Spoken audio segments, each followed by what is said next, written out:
The Sweet Sound of Success show is brought to you by the Mentor Studio. The Mentor Studio is an exclusive mentoring and training program for social influencers, business owners, entrepreneurs, coaches, and startups, bringing personal development to the underserved around the world.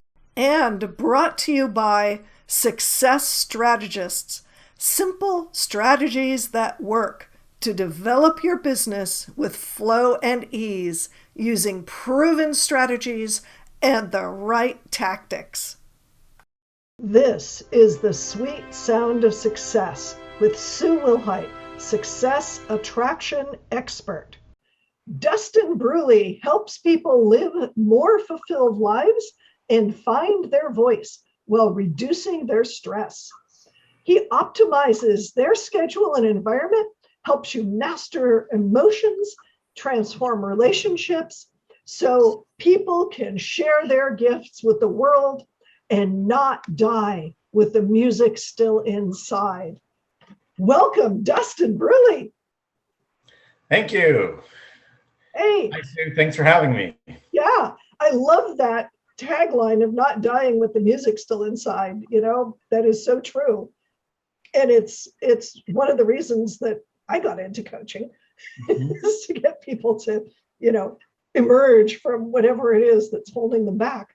So for those of you who have never been on the show, never watched the show, never listened to the show, this is the hero's journey for the entrepreneur's soul.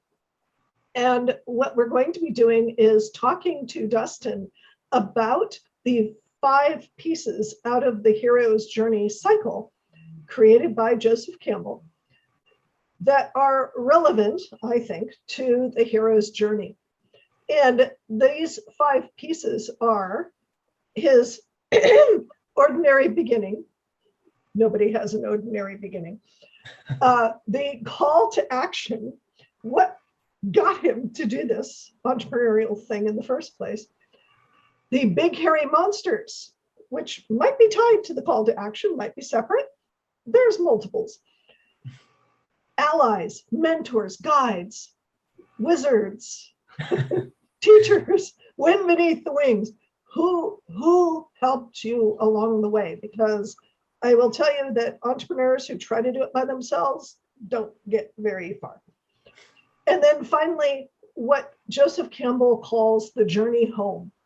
And this is, how do people who may or may not be entrepreneurs in your immediate environment, in your tribe, think about you as an entrepreneur? Are they accepting? Do they think you're crazy? Is it a diagnosis? How do you spell it?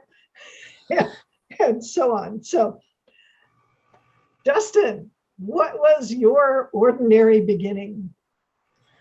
Well, my ordinary beginning, I was raised in a relatively ordinary family, even though, like you said, there's no real ordinary families per se. Everyone's got their quirks and their specialties. But yeah, I grew up, did the whole thing, went to school, went to college, all that jazz. Got a job and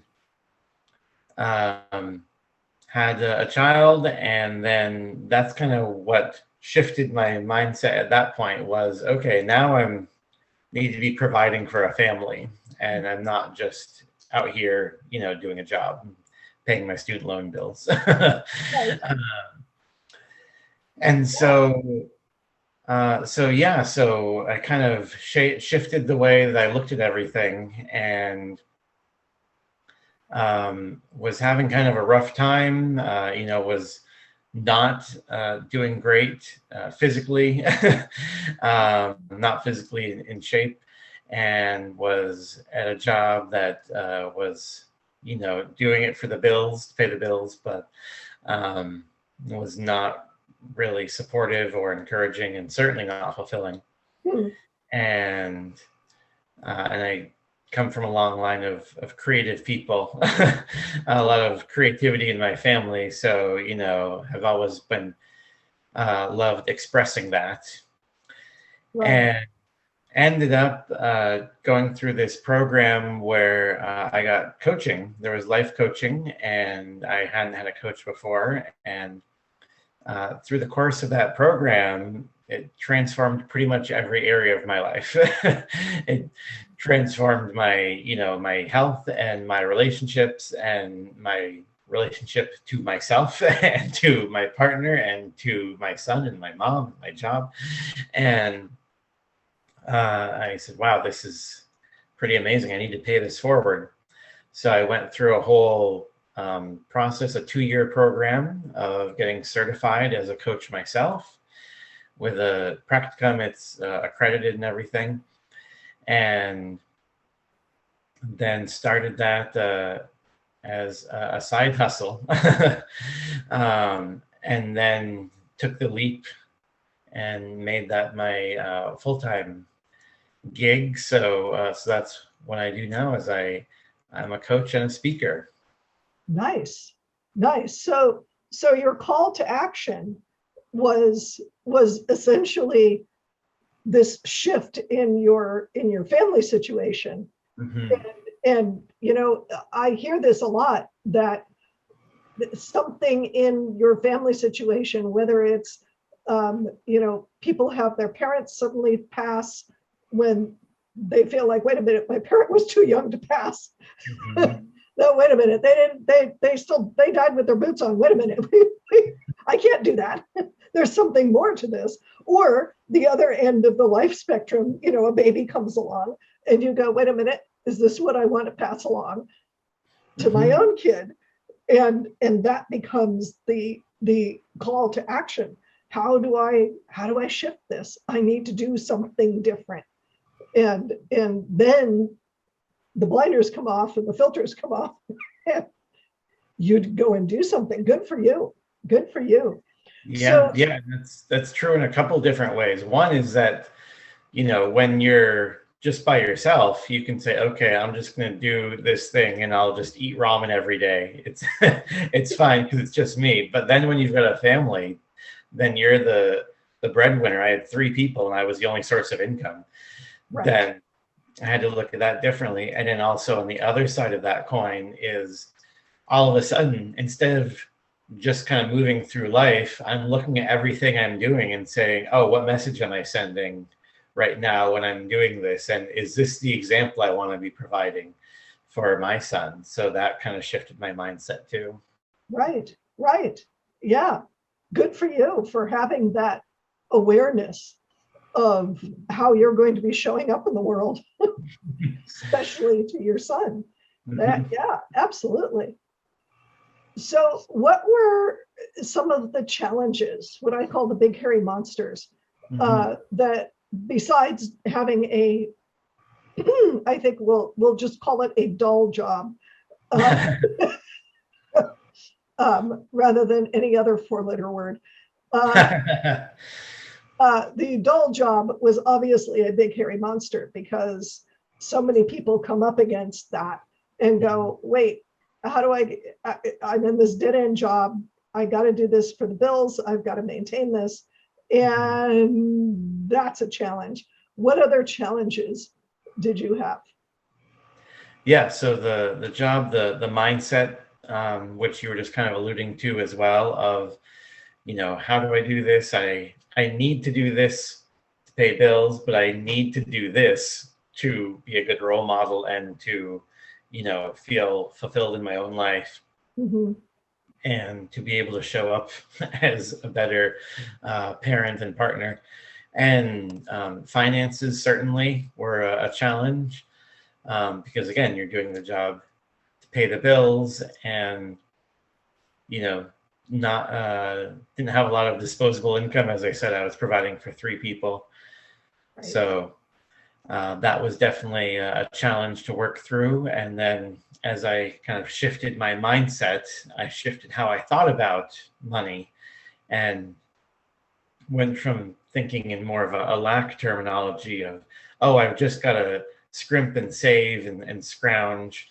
And I realized, well, you can't save yourself rich. So I needed to find other ways to make money, and ideally multiple at the same time, whether it's, a job or kind of multiple side hustles or investing or things like that. Yeah.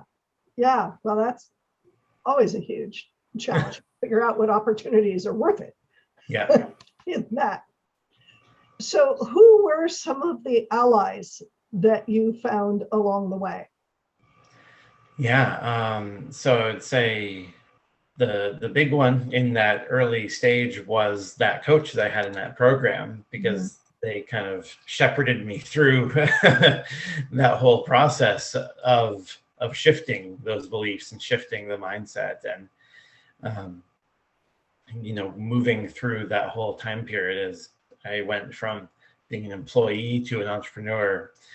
And as I got healthier and got my finances in order, so they were the big one there. And my partner as well has been a huge ally. I've had partners in the past that were not as supportive, that said, who do you think you are? You need to kind of keep your head down and just do what you've been doing. Excuse me. But yeah, my current partner has been absolutely phenomenal in being supportive and saying, well, I believe in you and go for it. Nice. Yeah, so often partners can end up being challenges because they want you the way that they were, the way that you were when they originally found you. Mm-hmm. Right? Because that was what made you all attractive to each other. Yeah. But then once you shift, you've broken that, and unless they can move with you, partners can be like, no, you need to not change. No. Which sort of leaps us around to the journey home part of people who don't accept what it is that you're doing. So were there anybody that was maybe not actively hindering your progress, but kind of at least scratching their head and questioning what it was that you were doing? Yeah. I mean, there were some friends certainly that were kind of giving me the side eye when I was telling them about what it was I was doing, because it wasn't a kind of the traditional thing that we were all doing. We all kind of had jobs that we didn't like while we were doing kind of creative stuff where we could on the side. And then, you all get together and complain about it and reinforce each other's beliefs. And so then when I started changing my mindset and started taking actions that reflected that changed mindset and saying, okay, well, I'm not going to complain about it. I'm just going to take action and do things differently. Then, sometimes people don't really like that, because like you said, when you started that relationship, even in a friend relationship, it's because of who you were at the time. And so if you change kind of who you are, your identity, then that might not match up as well.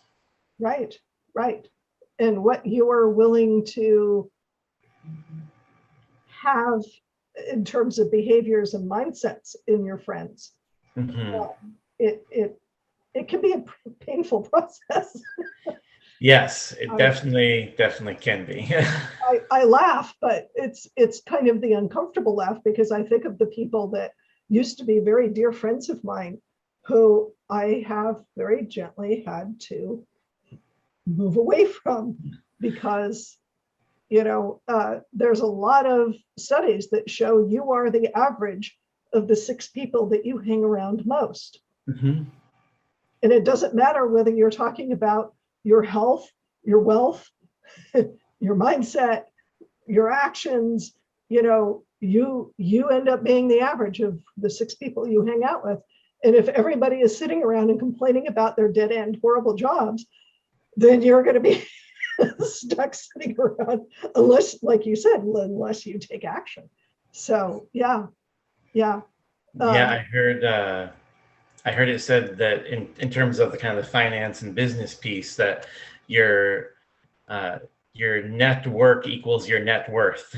Yes, absolutely. And well, actually, the use of your network, Yeah. and I don't mean that in a bad way, the use of your network. You could have a really amazing network, but if you're not interacting with them and you're not utilizing them, then your net worth is still zero. Right. And not even using necessarily in a business sense, but utilizing in the sense of just engaging with them, having conversations with them. And yes. Yes. And one of the things that I found, and I'm sure you found, is that people are amazingly willing to have you pick their brains. yeah, it's true. They're perfectly willing to give you advice. And here, let's go do that.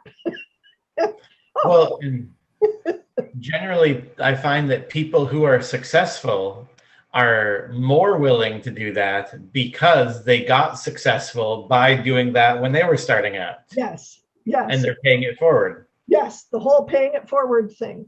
Everybody gets that who has even half a brain in business. Otherwise, they don't get very far. They can be successful to a point, but yeah, it's just not going to work. So, Dustin, I understand that you have a gift for my viewers and listeners. Oh boy. Yes, well, to go along with everything we've been talking about, and especially what you were saying in the beginning about that idea of not being stuck, not being stuck, whether it's in a dead-end job or whether it's just kind of in other areas of your life, feeling stuck, other things preventing you from sharing your gift that you've been given, that you want to then give to the world, again, with paying it forward. I like this phrase that, like, if you're blessed, you can also be a blessing. Mm-hmm. Mm-hmm. And so to help with that, I'm offering all of your listeners a complimentary coaching session to help them kind of break free and give their gift to the world so that they can have that fulfillment, so that they can find their voice, so they can have less stress in their life and show up more powerfully in their relationships with their family and friends. Wonderful. Oh, that's awesome. Thank you so much for that generous offer. This is really cool. If you are feeling stuck, if you're feeling like you need an extra, eye on whatever it is you're doing, an extra brain cell, an extra perspective, this is awesome. And the links will be there for you to get a hold of Dustin and his wonderful offer.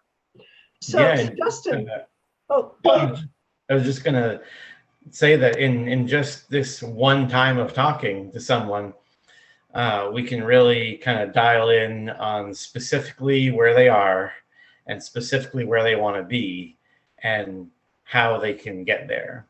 Yeah. So it's definitely worthwhile for anyone who is not exactly where they want to be to just have a short call and get some clarity around that.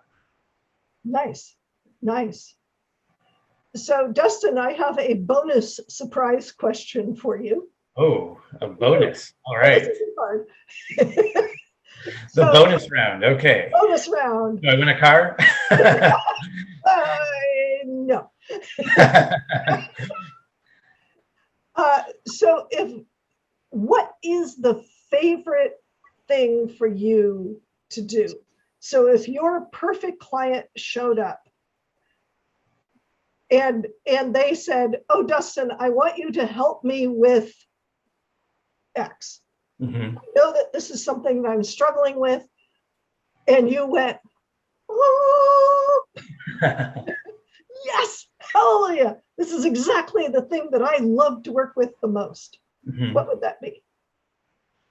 Oh, well, I think it would be kind of like what I was saying, someone who says, I've got this real creative ability and I really love sharing that. I love whether it's, singing, writing, acting. Like I have done a lot of comedy. I've done improv, kind of like Whose Lines Anyway for a long time. Sometimes people, just want to edit or direct or things like that. Marketing even is creative. But if someone really has that passion, they have the kind of innate ability and they've really honed it, and that's what they do with all their free time if they can. But they're not doing it because they're feeling that stuckness. I really love helping them get stuck so that they can get going and they can share that with the world. Because I mean, you just look at anyone who's inspired you and think, well, what if they didn't do that? What if the Beatles never played music? What if Steven Spielberg never got into directing? What if Da Vinci never painted or anything like that? Right. What if Mozart had different parents? Exactly. That's the one that I always think of. Would he still have been a musical genius if his parents hadn't been? Yeah. Anyway, but yeah, creatives, awesome. So any creatives out there, anybody who loves to create, go see Dustin. He'll help you get unstuck and get your gift and your voice and your wonderful music out into the world. So thank you, Dustin. Thank you for being on the show. This has been a very inspirational show. Oh, I'm glad. Thanks for having me. And I look forward to working with your audience and helping them sing their song, as Wayne Dyer says. Yes, yes. And thank you to the viewers and listeners of The Sweet Sound of Success.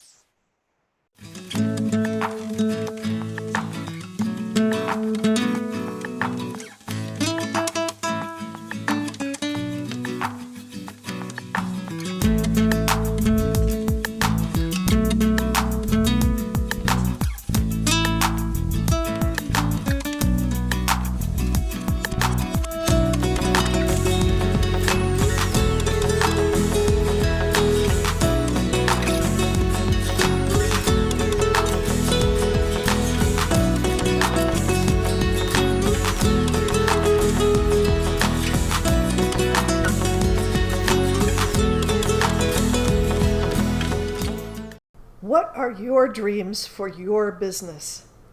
You know what drives me crazy? Really smart business owners denying their talents because they've been taught it has to be hard, because they've been taught that they don't deserve their gifts, that they're not worth anything. They've been taught that their gender means they can't express their genius. I'm Sue Wilhite, and I want you to have access to your genius. I want you to go out and rock the world with your genius. So I created the Call to Action Coaching Program. It's all about getting to the heart of you and what you've got to share with the world to make a profitable business that thrives and allows you to make a difference in the world. Click the link to sign up for the Call to Action Coaching Program today. Don't let your genius go unnoticed.